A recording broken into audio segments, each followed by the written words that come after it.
Most certainly did. You see, Paul was opposed by an establishment of those who had the posture and the position of righteousness. Y'all not feeling me? You see, generally when you and I become discouraged, it's usually not people on the other side of the church's wall that's doing the discouraging. I still can't hear too good there, you see. But it's the people that shake your hand on Sunday and hug you real tight and squeeze all the air out your lungs are the ones who doing the discouraging.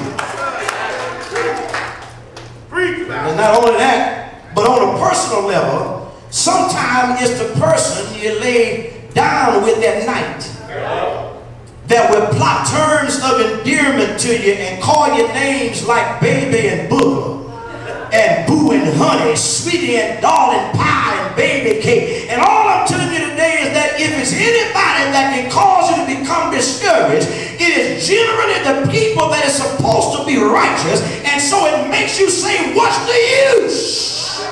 Yes, sir. Make it plain.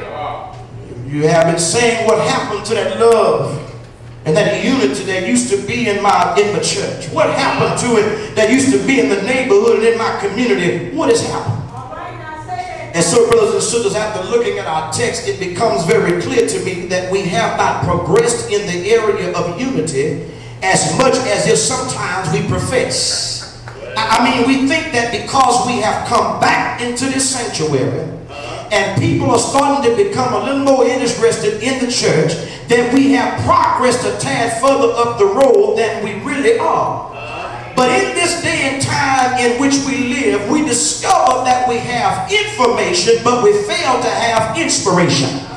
Y'all not feeling me? You see, these are the days in which we live where we have communities but don't have no communion. These are the days when we have gatherings but we have with no togetherness, or should I say unity. We have reunion but lack union. We got big houses but have smaller homes. We have more money now, but for some reason we find ourselves not being able to do as much with more as our grandparents did with hardly any money. And most of you all are well of the fact that grandmama always kept money. Now, it wasn't all that long ago when I came into the world, amen, but my grandmama, y'all know, maybe those of you that really want to be honest with me right along here, grandmama always kept money in her personal bank. Hello, somebody. You know, grandmama then would go in the bosom and pull out an old stocking. Hello, somebody. Somebody know what I'm talking about. Yeah. Now. You know, we got more learning, spiritual learning, but we lack spiritual burning. We have big, beautiful churches, fine cars, and the best of clothing. We have our own businesses, and in other words, we have access to it all. But yet there is far more division now in our churches, amongst our people, amongst our communities now than there ever have been before. Now, I want you to know that people of our churches and our communities used to care about people.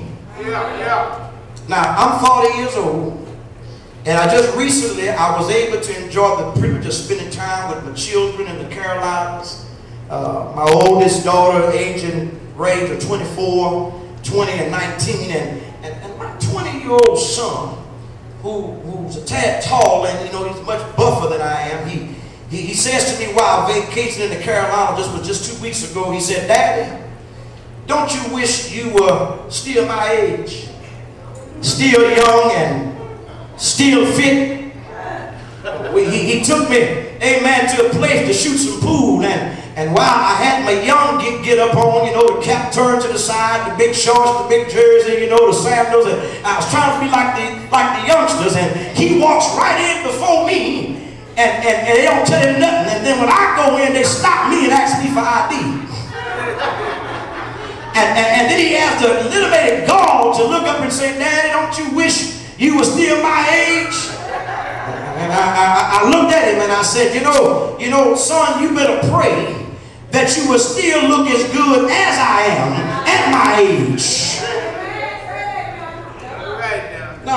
Now, but you know what, to tell you the true saints of God, I don't wish to be 24, 20, or 19, not now in this day and age. Because I grew up in an era in which some of you can also identify when people cared. And I got in just in time. You see, and I remember vaguely when I lived a brief time at St. Augustine, Texas, with my late great-grandfather, Reverend O.T. Trainer, when he would have what was called a hog killing. When Granddaddy would kill a hog, the neighbors and everybody would get some meat. Now, I know that some of y'all didn't clap your hands, and I think I know why, because you don't want folk to know you from the country. Yeah. And see, I told you earlier in this address to act right and let me know I ain't talking about you. But you see, when Grandmama, Miss Filoni, would gather up eggs, all the neighbors in the neighborhood would have some eggs. And I remember when folks used to go into town to go get a big bag of flour, and they would bring that bag of flour by Grandmama's house, and she'd get some of that flour out of somebody else's bag. Because at that time, folk in the church, folk in the community, folk in the neighborhood cared about people. They used to care. But brothers and sisters, unity is not something new. Unity is something that we have simply left. And unity is something that we need to go back to. You see, some of the churches in St. Augustine, when I was a lad of a boy, those churches that they would call what I had, they would have meetings every Sunday in the same church.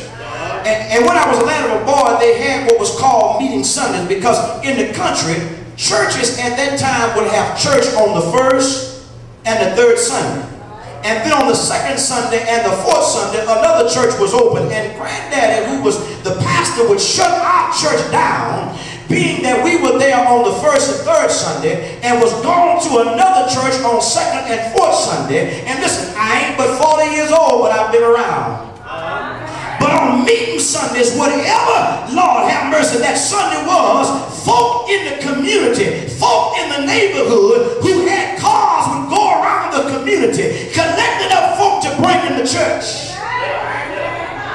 And I want you to know, people of God, they wasn't driving Cadillacs, Lincolns, Mercedes, BMWs, Volvos, and Toyotas, but rather they were driving the Furies, the Plymouths, the Impalas, come on, talk to me, the Caprices, and somebody remember the Galaxy 500s, the Fairmonts, the LTDs, the Oldsmobile, and folk were literally driving pickup trucks.